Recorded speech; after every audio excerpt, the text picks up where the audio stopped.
अब आते हैं वर्किंग 3 पे, और वर्किंग 3 है depreciation for the year. Depreciation for the year ended 2017। ठीक है, सबसे पहले तो हम प्रीवियस, क्योंकि हमने फॉर द ईयर निकालनी है, तो फॉर द ईयर में वो डेप्रिसिएशंस भी आएंगी जो कि हमने डिस्पोजल्स की फॉर द ईयर कैलकुलेट की हैं।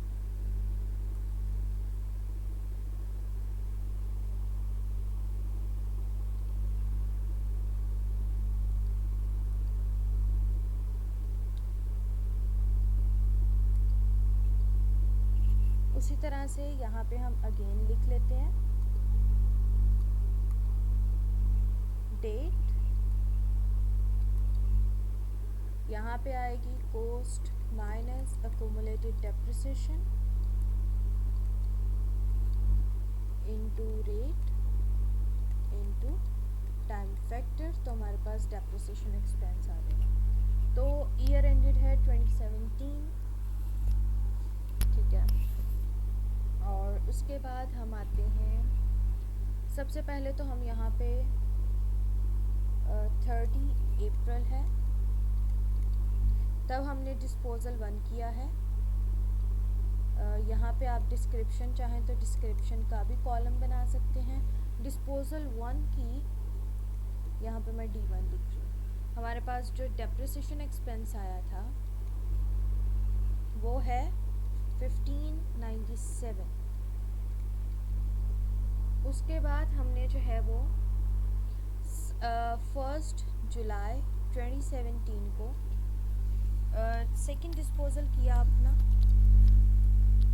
और उस सेकंड डिस्पोजल की जो हमारे पास डेप्रिसिएशन फॉर द ईयर है वो भी हमने ये ऊपर कैलकुलेट की है, वो है 3988।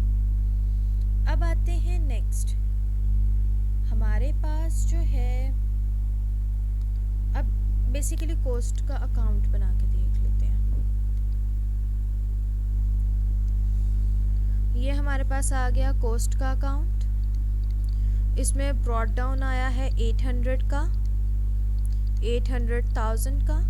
डिस्पोजल 1 किया हमने 54,000, डिस्पोजल 2 किया हमने,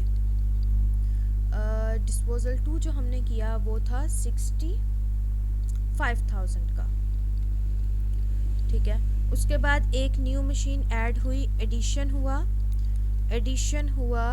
6 मंथ्स का, मतलब 1 जुलाई को हुआ ना, तो जुलाई से दिसंबर 6 महीने की डेप्रिसिएशन इस पे चार्ज होगी। खैर, उसकी वैल्यू हमने देखा कि 1,20,000 होगी, ठीक है।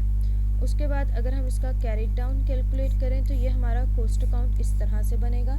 यहाँ आएगा 920,000 और यहाँ भी आएगा 920,000,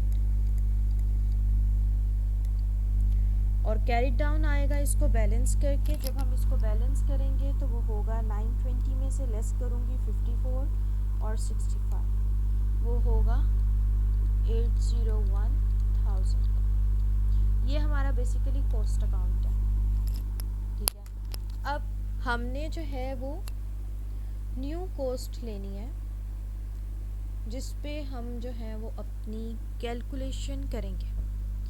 अब एडिशन पे, सबसे पहले तो एडिशन पे करते हैं ना, एडिशन पे करके काम मुकाते हैं।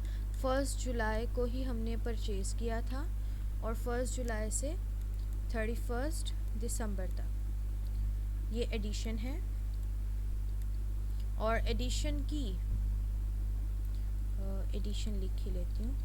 कॉस्ट है हमारे पास 1,20,000, उसमें से लेस करेंगे अक्यूमुलेटेड डेप्रिसिएशन 0 है, रेट है 15% और टाइम फैक्टर है 6/12।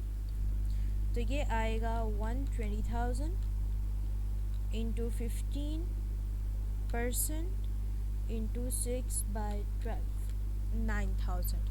तो ये हमारे पास डेप्रिसिएशन आ गई 9,000। अब ये जो 800K है इसमें से ये 2 डिस्पोजल्स लेस हुए।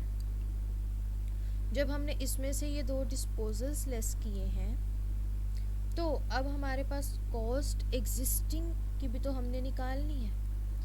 एग्जिस्टिंग मशीन्स जो हैं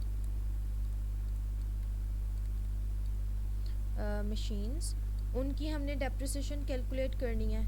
उसके लिए फिर हमें रिवाइज करनी पड़ेगी अपनी कॉस्ट, क्योंकि दो एसेट्स की कॉस्ट उसमें इंक्लूड नहीं होगी, ठीक है। और दूसरी चीज़ जो हमें रिवाइज करनी पड़ेगी वो होगी अक्यूमुलेटेड डेप्रिसिएशन। अब अक्यूमुलेटेड डेप्रिसिएशन क्यों रिवाइज करनी पड़ेगी? क्योंकि ये 54,000 और 65,000 वाले जो दो एसेट्स थे उनकी हमने अक्यूमुलेटेड डेप्रिसिएशन भी जो है वो लेस कर दी होगी। जी, तो कॉस्ट रिवाइज करते हैं। सबसे पहले कॉस्ट में हमारे पास आएगा, ये अलग से है वर्किंग, कहाँ गया,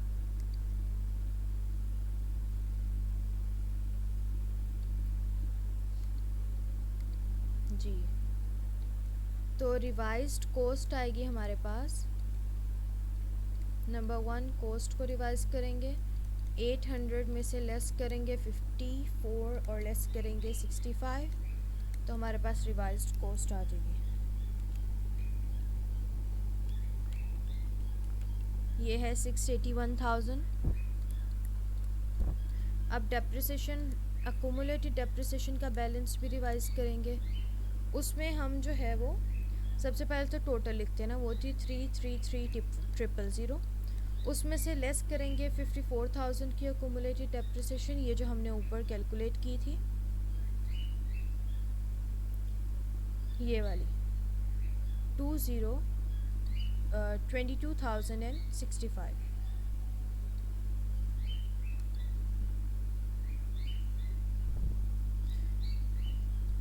तो इसमें से हमने 54,000 वाली लेस कर देंगे अभी, जो कि है हमारे पास 22,065। और दूसरी जो हम लेस करेंगे वो है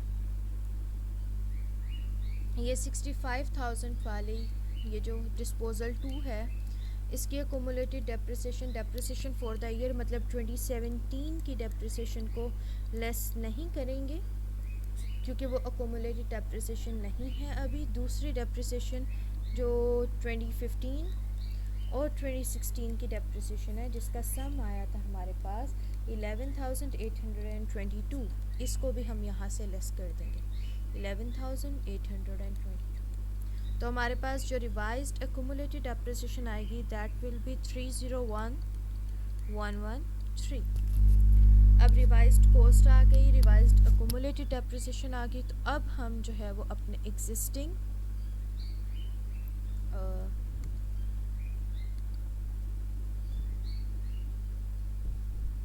301,113, अब हम अपने जो एग्जिस्टिंग एसेट्स हैं उनकी डेप्रिसिएशन जो है वो इजीली कैलकुलेट कर लेंगे। यहाँ वर्किंग पे वापस आती हूँ और यहाँ पे हम लिखेंगे 31 दिसंबर को हम कर रहे हैं रिवाइज्ड एग्जिस्टिंग की।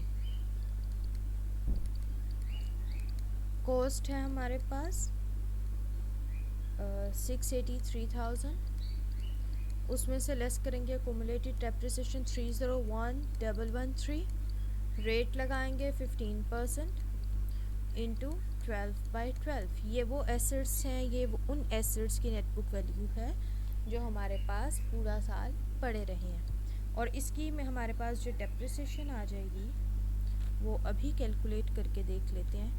683,000 लेस करेंगे 30,113 इंटू 15%, तो ये हमारे पास आ गई 57283। ये डेप्रिसिएशन फॉर द ईयर है। अब इस डेप्रिसिएशन फॉर द ईयर का सम कर लेंगे, टोटल कर लेंगे, तो आपके पास आ जाएगी डेप्रिसिएशन फॉर द ईयर, जो कि होगी 57283 प्लस 9,000 प्लस 3988 प्लस 1597, ये आ गई 71,000 868। तो फ़िलहाल हमने जो है हमारे पास जो क्वेश्चन था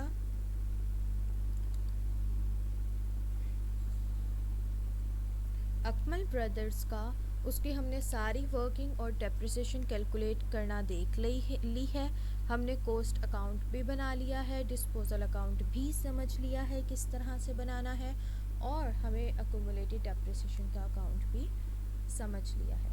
तो अब सिंपली आपने क्या करना है, ये कॉस्ट अकाउंट मैंने आपको बना के दिखा दिया, अक्यूमुलेटेड डेप्रिसिएशन का अकाउंट बनाएंगे और आप जो है वो डिस्पोजल अकाउंट बनाएंगे।